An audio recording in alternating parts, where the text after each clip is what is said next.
नमस्कार, बुलेटिन में आपका स्वागत है। मैं हूं आपके साथ आशा सरमाल। चलिए शुरुआत करते हैं बुलेटिन की इस वक्त की बड़ी खबर से शुरुआत करेंगे। पूर्व मुख्यमंत्री गुलाम नबी आजाद लगातार दौरे का सिलसिला शुरू किए हुए हैं।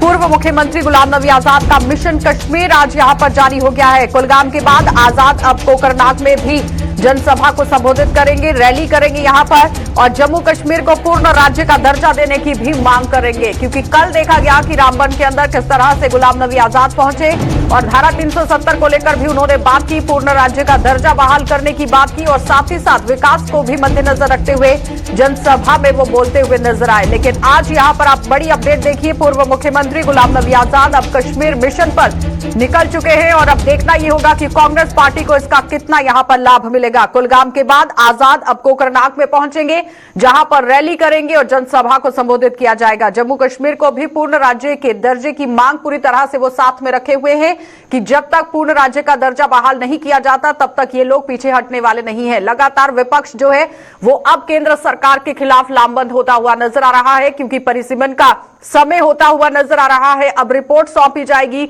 और बताया यह भी जा रहा है कि फरवरी महीने तक परिसीमन यहां पर रिपोर्ट सौंप सकता है और उसके बाद 2022 में ही विधानसभा चुनाव जम्मू कश्मीर केंद्र शासित प्रदेश के अंदर करवाए जा सकते हैं। और उसी को मद्देनजर रखते हुए हर एक पार्टी अपनी पूरी तरह से पैठ बनाने की कोशिश कर रही है, जिसमें नेशनल कॉन्फ्रेंस पार्टी, कांग्रेस और लगातार विपक्ष जो है वो पूरा काम करता हुआ नजर आ रहा है। आम जनता के बीच में जाकर बातें करने की कोशिश की जा रही है। और कांग्रेस पार्टी की बात करें तो यहां गुलाम नबी आजाद ने मोर्चा संभाला हुआ है। कल जम्मू संभाग के अंदर जिला रामबन के अंदर पहुंचे, जहां पर पूरी तरह से वो लोगों से संबोधित एक रैली को करते हुए नजर आए। आम जनता के समक्ष उन्होंने अपनी बातें रखी। लेकिन आज जब कोकरनाग में पहुंचेंगे वहां पर कौन कौन सी ऐसे मुद्दे गिनाए जाएंगे, ये जानना बहुत जरूरी है। फिदा हुसैन हमारे साथ जुड़ चुके हैं। फिदा, क्या कुछ पूरी तैयारियां की गई हैं? देखिए आशा, मैं आपको बता दूं कि अगर हम पूर्व मुख्यमंत्री जो है इंडियन नेशनल कांग्रेस के और जम्मू कश्मीर के गुलाम नबी आजाद का जो मिशन कश्मीर है, उसका आज मिशन कश्मीर का दूसरा दिन है। कल वो दिवसर कुलगाम पहुंचे, यानी कि जब वो पहुंचे तो भव्य स्वागत जो है वहां पर लोगों ने गुलाम नबी आजाद का किया। वो इसलिए क्योंकि 2019 के बाद गुलाम नबी आजाद का ये पहला दौरा था दक्षिण कश्मीर के जिला कुलगाम, और आज उसका जो ये मिशन कश्मीर है वो आज अनंतनाग पहुंचा। अनंतनाग के कोकरनाग इलाके में आज वो एक जनसभा से, भारी जनसभा से संबोधित करेंगे। लेकिन इस तरह से मैं आपको बता दूं कि अगर हम गुलाम नबी आजाद की बात करेंगे, एक कदावर नेता जो है वो इंडियन नेशनल कांग्रेस के है और सबकी नजरें जो है उनकी तकरीर पर होती है। जिस तरह से कल भी हमने देखा कि गुलाम नबी आजाद ने जब कल अपनी, क्योंकि इस वक्त हमारे साथ स्वयं जो है इंडियन नेशनल कांग्रेस और पूर्व मुख्यमंत्री गुलाम नबी आजाद साहब जो है वो हमारे साथ इस वक्त लाइव जुड़े हैं। आशा, मैं आपको बता दूं कि बात हम करेंगे सीधे गुलाम नबी आजाद साहब से, क्योंकि कुछ ही समय के बाद वो संबोधित भी करेंगे एक भारी जनसभा से। सर, आपका स्वागत है यहाँ पर गुलिस्तान न्यूज में, क्योंकि मिशन कश्मीर पर आप निकले हैं। कल आप कुलगाम पहुंचे, आज आप अनंतनाग पहुंचे, क्योंकि स्वागत जो है लोगों ने किया आपका और लोग चाहते भी है आपको। अगर जिस तरह से देखा भी कल 2019 के बाद ये पहली जनसभा आपकी अनंतनाग में, तो इस हवाले से क्या कहेंगे आप? गुज़श्ता 31 बरसों से जम्मू कश्मीर और खास तौर से कश्मीर बेकारी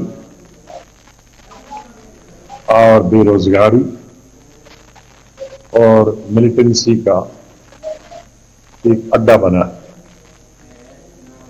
1990 से जब से मिलिटेंसी ने वादी में और जम्मू सूबा के कई इलाकों में कदम रखा, इसमें हजारों जानें चली गई। तकरीबन 60,000 के करीब हमारे रियासत के, हमारे स्टेट के जवान मारे गए। एक बहुत बड़ी आबादी होगी, छोटे स्टेट की जिसकी आबादी 1.25 करोड़ 1.5 करोड़ है, और उसमें अगर मिलिटेंसी के नजर 50-60 हजार लोग हो जाए तो बहुत बड़ी आबादी का एक हिस्सा है और बहुत बड़ा नुकसान है मुल्क को और स्टेट। हजारों की तादाद में हमारे पुलिस, हमारे सिक्योरिटी फोर्सेस और आर्मी नौजवान भी शहीद हो गए। तो इतनी शहादत के बाद यहां मिला क्या? बीच में कुछ स्टेटें, कुछ हुकूमतें आई इस पसमानदगी को और बेकारी को दूर करने की अपने अपने तौर पे हर चीफ ने हर पार्टी ने कोशिश की। किसने कम किया, किसने ज्यादा किया, इसको मैं आज बहस नहीं करना चाहता हूँ, लेकिन फिदा सवाल कीजिए कि जिस तरह से उन्होंने और रामबन के अंदर सबसे भी ज्यादा बात कही थी कि यहाँ पर परिसीमन को मद्देनजर रखते हुए कामकाज करने की जरूरत है। 2020 में ये प्रक्रिया शुरू हुई थी तो और सबसे 2022 में जब विधानसभा चुनाव होते हैं उससे पहले क्या पूर्ण राज्य के दर्जे की मांग होगी, यहाँ पर जिस तरह से कांग्रेस पार्टी की तरफ से रखी गई है? जी सर। तो इसलिए इस पसमानदगी से और इस मिलिटेंसी के निकालने के लिए जो मरकजी सरकारों ने और राष्ट्रीय सरकारों ने कोशिश की और साथ साथ डेवलपमेंट को आगे बढ़ाने का भी कदम उठाया, लेकिन बीच में जो 2019 5 अगस्त तो स्टेट डाउनग्रेड की गई, इसके तमाम हुकूक लिए गए, तब से बेकारी और बेरोजगारी और बढ़ी गई और मिलिटेंसी भी बढ़ गई। तो आज सबसे बड़ा मसला है, मैं नहीं सोचता हूं कि आज किसी लीडर को चीफ मिनिस्टर कौन बनेगा, कौन सी पार्टी हुकूमत में आएगी। आज लोगों को ये कॉन्फिडेंस दिलाने की सबसे ज्यादा जरूरत है कि वो इलेक्शन के लिए आगे बढ़े, क्योंकि लोग अब मायूस हो चुके हैं। तो कहते हैं एक सरकार आती है वो भी कुछ नहीं करती, दूसरी आती है, तीसरी आती है, चौथी से कुछ उम्मीदें थी, उन्होंने कहा था कि हम बदल देंगे पूरा नक्शा ही, तो चौथी ने तो हमारी शक्ल ही बिगाड़ दी जो स्टेज की है, तो वो तो सबसे खराब निकले। तो एक लोगों को के बीच में अगर ये उनके जहन में बैठ गया कि हमें ये कोई जमहूरियत पे कोई विश्वास नहीं है, जो भी आता है हमें मारता है, लूटता है, तो फिर जमहूरियत और पिछली हुकूमतों में क्या फिर सवाल कीजिए कि जिस तरह से हर एक पार्टी, अगर नेशनल कॉन्फ्रेंस पार्टी की बात करें, पीडीपी की बात करें, तो वो धारा 370 और 35A को लेकर बात कर रही है, नेशनल कॉन्फ्रेंस विकास को लेकर बात कर रही है, लेकिन कांग्रेस पार्टी पूर्ण राज्य के दर्जे की मांग कर रही है। देखिए आशा, साफ तौर पे गुलाम नबी आजाद साहब का ये मानना है कि अब तस्वीरें बदल रही है यहाँ पर, और तस्वीरें बदलने से कहीं ना कहीं पे अब लोग भी तंग आ चुके हैं, लोग चाहते हैं कि यहाँ पर चुनाव हो। चलिए, बहुत बहुत धन्यवाद फिदा जुड़ने के लिए। तो फिलहाल आपने देखा कि फिदा हुसैन हमारे साथ जुड़े हुए थे अनंतनाग से, जो बता रहे हैं कि किस तरह से यहाँ पर काम हुआ।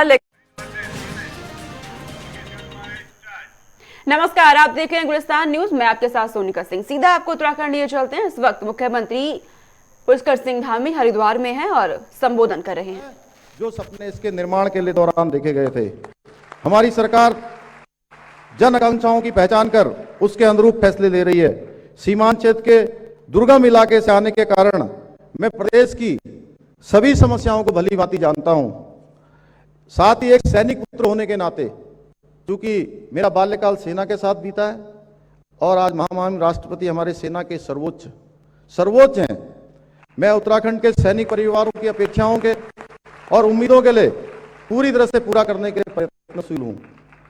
हम निरंतर उन कामों को कर रहे हैं जिनका सीधा सरोकार जनता से है, उनकी भलाई से है। हमने निर्णय लिया है कि 2025 में जब हम राज्य स्थापना के 25 वर्ष का जश्न मना रहे होंगे, तब हम उत्तराखंड क्षेत्र में देश का नंबर 1 राज्य बना लेंगे। नंबर 1 उत्तराखंड का निर्माण हमारा कोई नारा मात्र नहीं है, बल्कि हमारा लक्ष्य है। हम इसे पूर्ण विश्वास है, राज्य की जनता के आशीर्वाद से, हमारे ऋषियों के आशीर्वाद से, साधु संतों के आशीर्वाद से हम इस लक्ष्य को समय सीमा ही प्राप्त कर लेंगे। आदरणीय प्रधानमंत्री जी ने भी कहा है कि मैं भी उनके इस कथन को दोहरा रहा हूं कि आने वाला जो दशक है, जो 20 से 30 का दशक, 21वीं सदी का तीसरा दशक, ये उत्तराखंड का दशक होगा और इस दशक में आप सभी के सहयोग से हम नई बुलंदियों को छूने का काम करेंगे। प्रदेश की जनता ने हमेशा हम पर विश्वास जताया है और मुझे पूरा आशा और विश्वास है कि हम आगे भी उनका विश्वास और आशीर्वाद हमेशा यूं ही बना रहेगा। अंत में यह प्रार्थना करते हुए मैं अपनी वाणी को विराम देता हूं कि हम सभी स्वस्थ रहें, एक सुखी व समृद्ध जीवन जिएं, सदैव अपने आप को ऐसे कार्यों में, योजनाओं में सम्मिलित करके रखें जिससे राष्ट्र का विकास सुनिश्चित हो। पुनः आप सभी की तरफ से, अपनी तरफ से, देवभूमि उत्तराखंड के 1,25,00,000 भाई बहनों की तरफ से मैं महामहिम राष्ट्रपति जी का देवभूमि आगमन पर पुनः हृदय की गहराइयों से अभिनंदन एवं स्वागत करते हुए अपनी वाणी को विराम देता हूं। जय हिंद, जय भारत, जय उत्तराखंड। राष्ट्रपति रामनाथ कोविंद इस वक्त हरिद्वार में मौजूद हैं और कार्यक्रम में हिस्सा लिया है। इसी मौके पर सीएम धामी की ओर से संबोधन किया गया। कहा गया है कि उत्तराखंड के विकास को लेकर अग्रसर रहेंगे। अब सीधा आपको उत्तर प्रदेश लिए चलते हैं। सीएम योगी आदित्यनाथ देवरिया में हैं और संबोधन कर रहे हैं।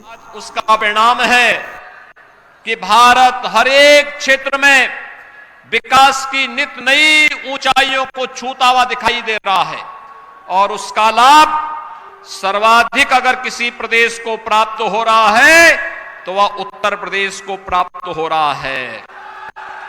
आज आप देख रहे होंगे उत्तर प्रदेश में मेडिकल कॉलेज आजादी के बाद 1947 से लेकर के 2017 तक, भाइयों बहनों, 70 वर्षों में उत्तर प्रदेश में केवल 12 मेडिकल कॉलेज बने थे और पिछले 5 वर्ष के दौरान भारत सरकार की मदद से प्रदेश की भारतीय जनता पार्टी की सरकार ने हम लोग 33 नए मेडिकल कॉलेज वर्तमान में बना रहे हैं। 33 अनुमान कर सकते हैं 70 वर्षों में 12 और भाइयों बहनों मात्र 5 वर्ष में 33 नए मेडिकल कॉलेज, हर जिले में मेडिकल कॉलेज होगा। इस लक्ष्य के साथ सरकार कार्य कर रही है और गोरखपुर में तो बीआरडी मेडिकल कॉलेज में सुपर स्पेशलिटी ब्लॉक की स्थापना हुई है और साथ साथ all India institute of medical sciences का भी स्वयं एम्स जिसके लिए दिल्ली जाना होता था वो गोरखपुर में ही आ गया है। गोरखपुर में अगले महीने प्रधानमंत्री जी उसका उद्घाटन करने जा रहे हैं।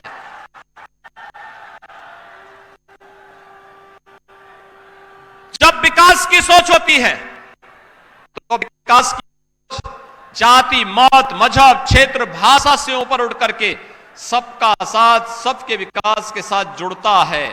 और आज जो विकास की 412 परियोजनाओं का यहां पे लोकार्पण और शिलान्यास का कार्यक्रम हो रहा है, इसमें भाइयों बहनों उसकी एक लघु झलक भी देखने को मिल रही है।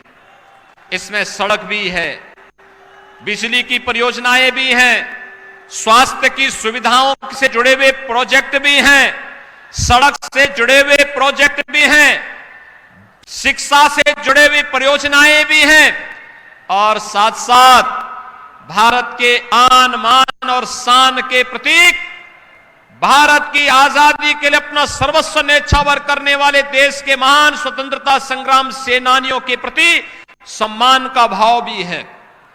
मैंने एक तरफ स्वर्गीय रघुराज सिंह जी की भव्य और दिव्य प्रतिमा का लोकार्पण किया है, अनावरण का कार्यक्रम अभी संपन्न हुआ है, और दूसरी ओर देवरिया में स्वर्गीय रामचंद्र विद्यार्थी के भव्य स्मारक और संग्रहालय के कार्यक्रम का भी शिलान्यास आज होने जा रहा है।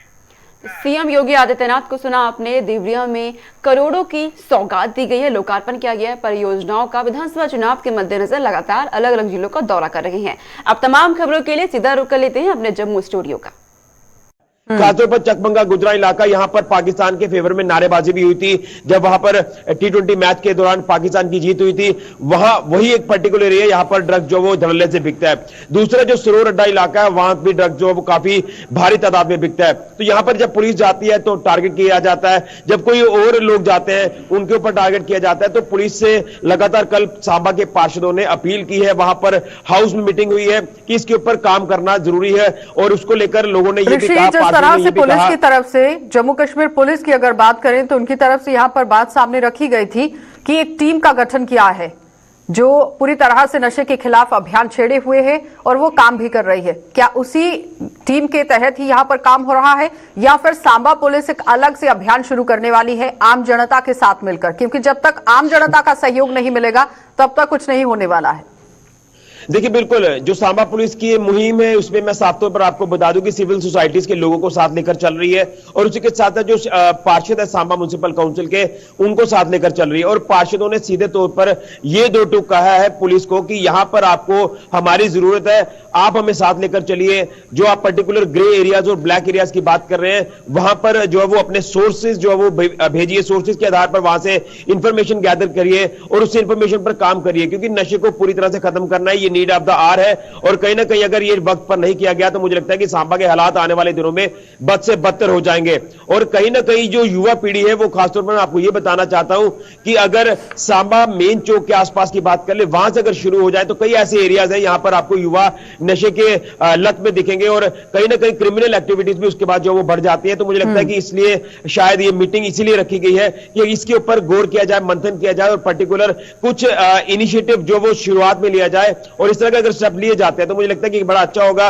ड्रग्स को खत्म करने के लिए यहाँ बहुत बहुत धन्यवाद जुड़ने के लिए। तो फिलहाल आपने देखा कि ऋषि खजूरिया हमारे साथ जुड़े हुए थे, जो बता रहे हैं कि नशे के खिलाफ सांबा पुलिस किस तरह से अभियान यहां पर छेड़ती हुई नजर आ रही है। लेकिन अगर ये अभियान कामयाब होता है तो कहीं ना कहीं फायदा आम जनता को जरूर मिलेगा। आगे बढ़ जाएंगे। प्रधानमंत्री नरेंद्र मोदी द्वारा परिवार की पार्टियों को लोकतंत्र के लिए खतरा बताने के बाद देश के साथ साथ जम्मू कश्मीर में भी अब यहां सियासी पारा चढ़ता हुआ नजर आ रहा है। प्रधानमंत्री के इस बयान का जहां प्रदेश भाजपा और अपनी पार्टी के नेताओं ने समर्थन किया, तो वहीं प्रदेश कांग्रेस और नेशनल कॉन्फ्रेंस के नेताओं ने इस बयान की कड़े शब्दों में आलोचना की है। क्या कुछ इन नेताओं का कहना था कि आखिर प्रधानमंत्री के इस बयान को लेकर वो किस तरह से अपनी प्रतिक्रिया सामने रख रहे थे, जरा वो देखिए। ऐसे बहुत से दसों दल हैं जो लगातार परिवारवाद की राजनीति खेलते हैं। कांग्रेस उसका सबसे बड़ा उदाहरण है। चापलूसी का एक दौर जो लगातार कांग्रेस में पिछले 70 सालों से चल रहा है। अगर हम यूपी में मुलायम सिंह की बात करें, उसके खानदान को देखिए, बिहार में लालू प्रसाद की बात करें, झारखंड में शिबू सोरेन की बात करें और पंजाब में प्रकाश सिंह बादल की बात करें और बहुत से ऐसे, ममता बनर्जी की बात करें, हर व्यक्ति अपने खानदान को आगे लाने में लगा हुआ है। राजनीति में जिस प्रकार से स्वच्छता होनी चाहिए वो केवल भारतीय जनता पार्टी में है। एक साधारण व्यक्ति किसी भी पद तक पहुंच सकता है, ये हमने देखा है। अटल बिहारी वाजपेयी किसी राजनीतिक खानदान से नहीं थे, राजनाथ सिंह जी किसी राजनीतिक खानदान से नहीं हैं। जो भी आज वहाँ पर मंत्री हैं उसमें आप देख सकते हैं कि सभी अपने कुशलता के कारण से आगे आए हैं। इस सभी संदर्भ में लोगों को भी इस प्रकार की राजनीति को नकारना चाहिए और वही लोग आगे आए जो कि कुशल नेतृत्व दे सके और जनता का भला कर सके। नहीं, मैं समझता हूँ इसमें तो उन्होंने कोई गलत नहीं कहा। उन्होंने बिल्कुल ठीक कहा है कि डेमोक्रेटिक सेटअप में तभी लोकतंत्र मजबूत होता है कि जब कॉमन लोग जो हैं वो अपना नेता चुनते हैं। जब ऊपर से ही तय होके आते हैं कि पहले एक, फिर उसका बेटा, फिर उसका बेटा, फिर उसका बेटा, उससे मैं समझता हूँ कि लोकतंत्र मजबूत नहीं होता। उससे मजबूरी में लोगों को जो है वो चलना पड़ता है। तो मैं समझता हूँ कि ये जो उन्होंने स्टेटमेंट दी है, सभी पॉलिटिकल पार्टियों को ये चाहिए कि वो ये वंशवाद की जो राजनीति है उससे बाहर निकलें और कॉमन लोगों को जो है वो आगे बढ़ाएं, ताकि ग्राउंड से जब लोग निकल के जाएंगे तो वो लोगों की स्थिति को ज़्यादा बेहतर तरीके से प्रोजेक्ट कर सकते हैं, ज़्यादा अच्छे तरीके से उनकी भावनाओं को समझ सकते हैं। ना कि जो लोग ऊपर से आते हैं उनको ग्राउंड पोजीशन का पता नहीं होता है, तो डेमोक्रेसी उससे मजबूत नहीं होती है।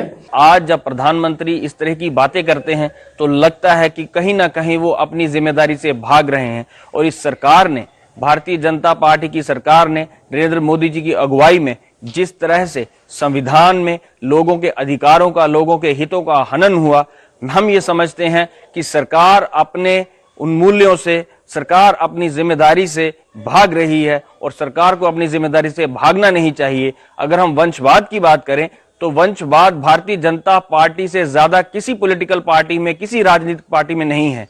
प्राइम मिनिस्टर ऑफ इंडिया ने जो बात कही है ये बदकिस्मती की बात है। ये बात तो कहनी नहीं चाहिए थी। हमारा संविधान जो है वो बड़ा क्लियर है और वर्ल्ड के अंदर माना हुआ संविधान है, जिसमें हर एक इंडियन को हक है कि वो अपनी आज़ादी से कैसे जीना चाहता है, ये क्या धर्म इख्तियार करना चाहता है, उस किस धर्म को इख्तियार करे और उसके साथ साथ उसकी जो राइट्स हैं, ड्यूटीज़ हैं, वो तयशुदा हैं पहले ही। और जो बात उन्होंने कही है कि कुछ फैमिलीज़ की सियासत का जहाँ तक ताल्लुक़ है, तो बहुत सी फैमिलीज़ हैं जिनकी फैमिली होती है तो उसमें सियासत तो होगी, वो तो क्या करेंगे सियासत। जिसकी फैमिली नहीं हो तो वो कौन सी सियासत करेगा। अगर किसी की फैमिली नहीं है तो किसी का कसूर तो नहीं ना है। और अगर फैमिली है, मिसाल के तौर पे इशारा दिया गया है कि प्राइम मिनिस्टर ऑफ इंडिया जो पहले थे पंडित जवाहरलाल नेहरू, उनकी फैमिली आगे सियासत कर रही है तो वो करेंगे ना, क्योंकि आगे चल रहा है वो सिलसिला। तो जब अनएंडिंग होगा तो नहीं चलेगा। लेकिन सवाल है कि जिसकी फैमिली नहीं है तो वो कौन सी सियासत करेगा। तो भारत से सीधे युद्ध में यहां कई बार मुंह की खाने के बाद पाकिस्तान ने करीब 31 वर्ष पूर्व प्रॉक्सी वार शुरू की थी, ताकि भारत को कमजोर कर वो अपने नापाक मंसूबों को अंजाम दे सके। रक्षा विशेषज्ञों के मुताबिक इस प्रॉक्सी वार में पाकिस्तान ने यहां टेररिज्म के माध्यम से भारत को कमजोर करने का प्रयास किया, लेकिन जब इसमें भी पाकिस्तान को सफलता नहीं मिली तो अब वो यहां टेररिज्म के साथ साथ नार्को टेररिज्म के माध्यम से भारत को कमजोर करने में जुटा हुआ है। तो पाकिस्तान के इस मंसूबे को लेकर सरकार और सुरक्षा एजेंसियां बेशक यहां सतर्क हैं, लेकिन आम लोगों को भी यहां पाकिस्तान के इस मंसूबे को विफल करने के लिए आगे होने की जरूरत है। क्या कुछ कहना है कि यहां पर विशेषज्ञों का, देखिए। पाकिस्तान ने जो अपना प्रॉक्सी वार शुरू किया था तकरीबन 31 साल पहले, उसके अंदर वो निरंतर आगे बढ़ता जा रहा है और उसका जो एम था कि भारत को 1000 कट्स में ब्लीड कराना है, उसमें काफी हद तक वो सफल भी हो रहा है।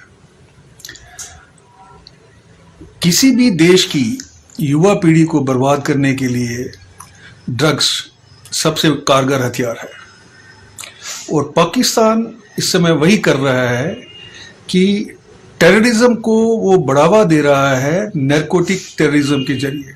ये दोनों आपस में जुड़े हुए हैं। अभी पिछले आपने देखा होगा कि कश्मीर में जो कुछ हादसे हुए, उसके अंदर ये वही लड़के थे जिनको ड्रग का शिकार बनाया जा चुका है। लोन वुल्फ के मोड में इनको एक पिस्टल दे दीजिए, ग्रेनेड दे दीजिए और वो जाके अपना इंसिडेंट को करके आ जाएंगे।